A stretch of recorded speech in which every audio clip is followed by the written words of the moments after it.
예, 오늘 시장에서 뜨거운 혹은 우리가 주의를 기울여야 될 관심들 발견하는 시간이죠. 종목의 발견자들. 오늘은 신한투자증권 부산금융센터 이호석 차장님 함께하겠습니다. 안녕하세요. 네, 안녕하십니까. 예, 이제 이호석 연휴로 들어가게 돼서요. 뭐 적극적인 매매는 좀 어렵겠습니다만 연휴 이후에도 뭔가 좀 선물 같은 종목이 될 만한 그런 기업들이 있으면 좀 발굴해 주시면 좋겠는데 일단 오늘 첫 번째 특징 좀 뭡니까? 네, 오늘 삼성전자 우선주 말씀을 드리겠습니다.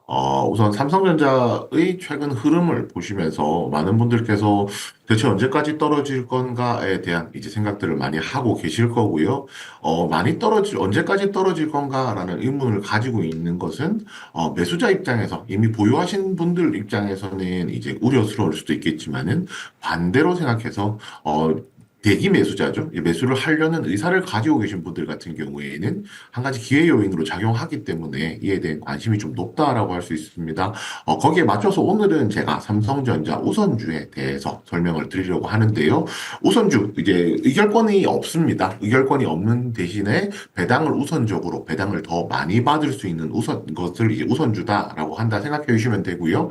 일반적으로는 본주라고 저희가 부르죠. 보통주하고 거의 주가 흐름은 유사하게 움직이게 됩니다. 그 말인즉슨 삼성전자의 주가 흐름에 영향을 받는다라는 건데요.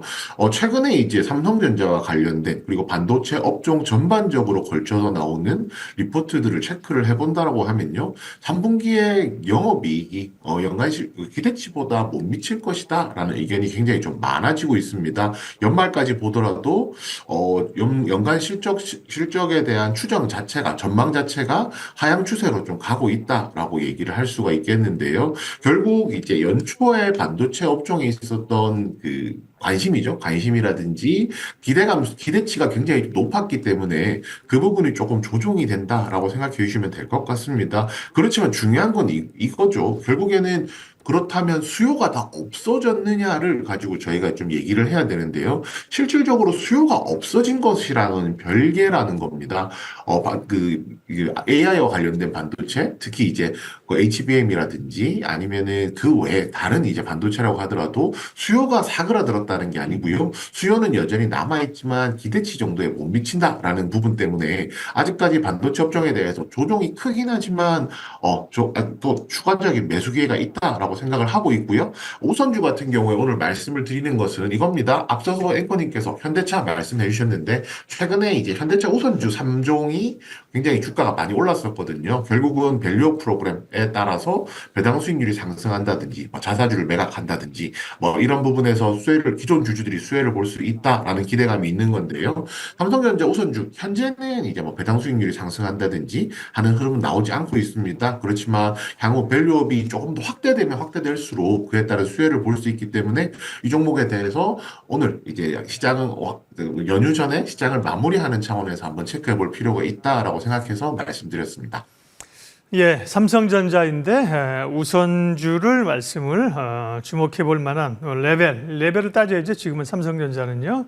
PBR이나 이런 걸 보게 되면 매력적이라고 얘기하는 부분들은 많고 다만 이제 업황 자체에 대한 우려나 증권사에서 목표가는 내려가는 단계이긴 합니다. 호흡이 좀 필요하죠. 네, 삼성전자 우선주에 이어서 다음 종목은요.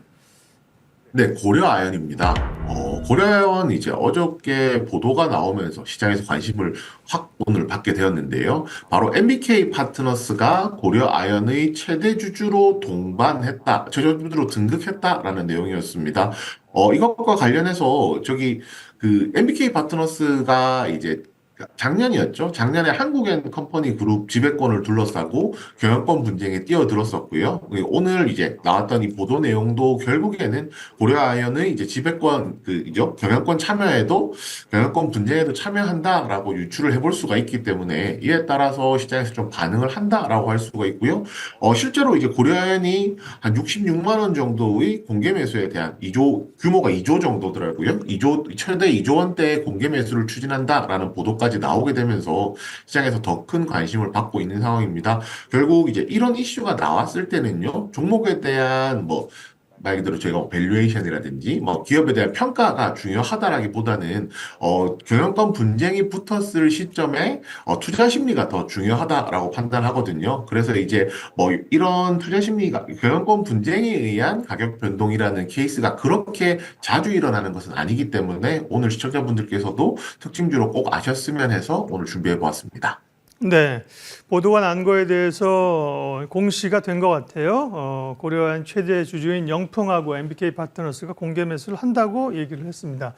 그러니까 이런 경우는 이제 설일 경우에는 좀 그런데 공개 매수를 선언하고 오늘은 뭐 지금 21%가 갭으로 상승하잖아요. 과거에 보면 뭐 이런 경영권을 둘러싼 이슈들이 있을 때는 보통 패턴들이 어떻습니까? 이렇게 급등하고 나서는 조금 쉬는 분위기인가요? 또 뭐 이렇게 이슈가 붙으면 쭉쭉 가는 경우도 있어서요. 네. 만약에 관심 있는 분들은 어떻게 대응해야 돼요? 네, 예시를 들어볼게 뭐 아까 앞서서 말씀드렸던 한국엔 컴퍼니 그룹도 있었을 거고요. 조금 더 몇 년 전으로 돌려보면 한진칼 같은 경우도 뭐 경영권 분쟁에 해당이 될 겁니다. 대부분의 경영권 분쟁, SM도 있었겠네요. 경영권 분쟁 초반 이슈가 발생을 하고 나면요. 공개 매수가를 기준으로 공개 매수가 부근까지는 시세가 좀 가파르게 상승을 하고요. 공개 매수가 부근까지 도달한 이후에는 향후 방향을 보기 위해서 숨고르기에 들어가는 구간이 있습니다. 그렇기 때문에 이번에도 초반에 이제 좀 대응을 할 필요가 있다라고 판단을 하고요.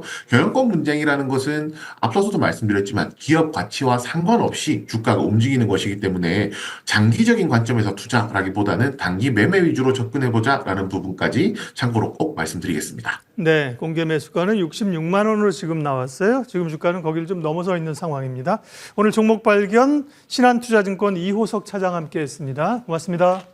네, 감사합니다.